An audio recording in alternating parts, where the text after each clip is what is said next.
तो अभी आप लखनऊ के पुलिस कमिश्नर को सुन रहे थे। आपको बता दें कि बीजेपी सांसद कौशल किशोर ने आज तक से खास बातचीत की और बताया कि उनका अपने बेटे से कोई विवाद नहीं था। उन्होंने बताया कि उनका बेटा शादी के बाद से अलग रहता था। पूरे मामले की जांच होनी चाहिए।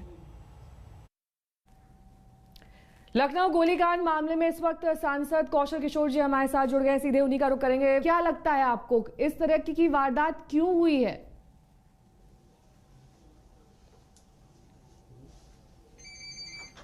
नहीं, अब ये वारदात कैसे हुई, क्या हुई, अब ये तो वो आयुष और उसका साला ही पूरी तरीके से बता सकते हैं, क्योंकि मुझे इस घटना के बारे में क्यों वारदात हुई मुझे नहीं पता। मुझे तो रात में 2:03 पे आयुष का फ़ोन आया कि मेरे ऊपर हमला हुआ है, और फिर पुलिस का फ़ोन आया कि हम ट्रामा सेंटर लेके जा रहे हैं। तो ट्रामा सेंटर में गया, वहाँ मिला आयुष से भी, और मैंने पूछा भी तो उसने कहा कि मैंने पहचाना नहीं किसी को, किसने मारा। उसने जो बयान दिया मुझसे यही बयान दिया, पुलिस के सामने भी उसने यही बयान दिया था। अब जो उनके चैनल के माध्यम से ये पता चल रहा कि उनका साला बयान दे रहा है कि आयुष ने ही गोली हमारे ऊपर हमसे चलवाई है। तो अगर आयुष ने उनसे कहा था कि गोली चलाओ, तो कम से कम उनको एक सोचना चाहिए था कि हम अगर गोली चलाएंगे इस पे तो इसकी मौत भी हो सकती है।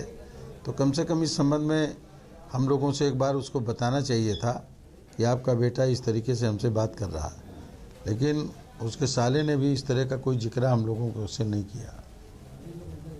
कौशल किशोर जी, आपका बेटा आयुष अब तक घर नहीं पहुंचा है, कहाँ है वो? कुछ मालूम चल रहा है अभी तक?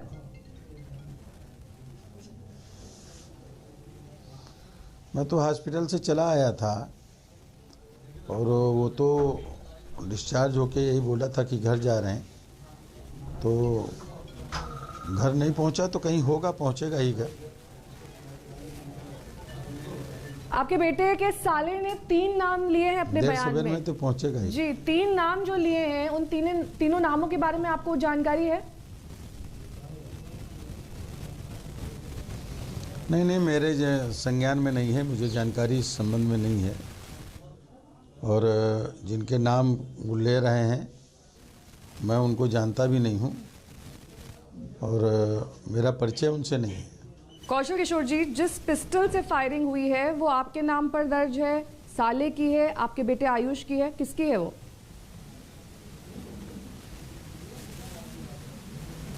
क्या चीज? जिस पिस्टल से फायरिंग की गई है सर। पिस्टल? जी। इसके बारे में मुझे जानकारी नहीं है, इसके बारे में मुझे कुछ भी जानकारी नहीं है। आपसे जब बातचीत हो रही थी तो आपने कहा था कि आपकी मर्जी के खिलाफ जाकर आपके बेटे आयुष ने शादी करी, जिस महिला से शादी करी उससे आप लोग खुश नहीं थे, यही वजह थी कि आयुष अलग रहने लगा। क्या ये सच है?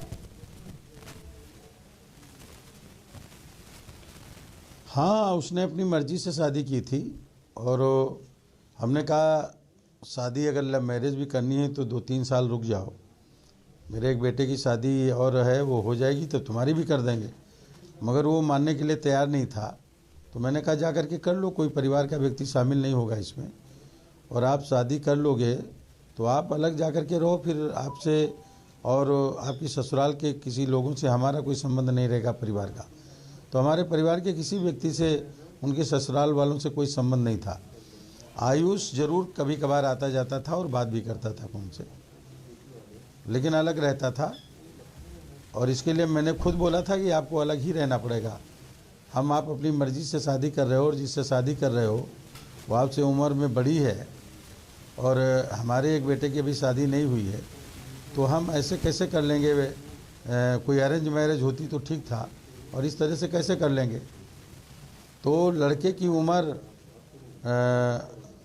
पिछले साल जब शादी हुई है तब किया है उसने, मतलब 6 महीने पहले, और वो शायद लड़की उनसे कुछ बड़ी भी है, कई साल बड़ी है।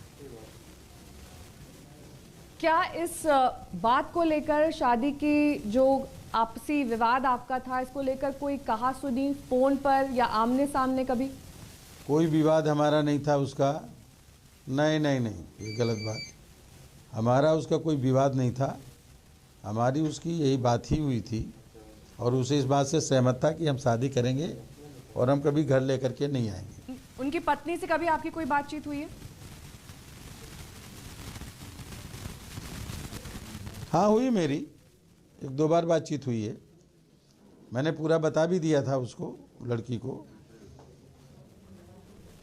पूरी बात बता दी थी कि भाई ये लड़का पढ़ रहा है और अभी शादी करने के योग्य नहीं है और आपको वेट करना चाहिए। तो उसने इस पर कोई जवाब नहीं दिया। ठीक है, बहुत बहुत शुक्रिया हमारे साथ सर जुड़ने के लिए। कौशल किशोर जी, सांसद बीजेपी, हमारे साथ जुड़े और पूरी वारदात के बारे में जानकारी दी। हम रुकेंगे यहाँ पर एक छोटे से ब्रेक के लिए। बने रहे हमारे साथ, देखते रहिए आज तक।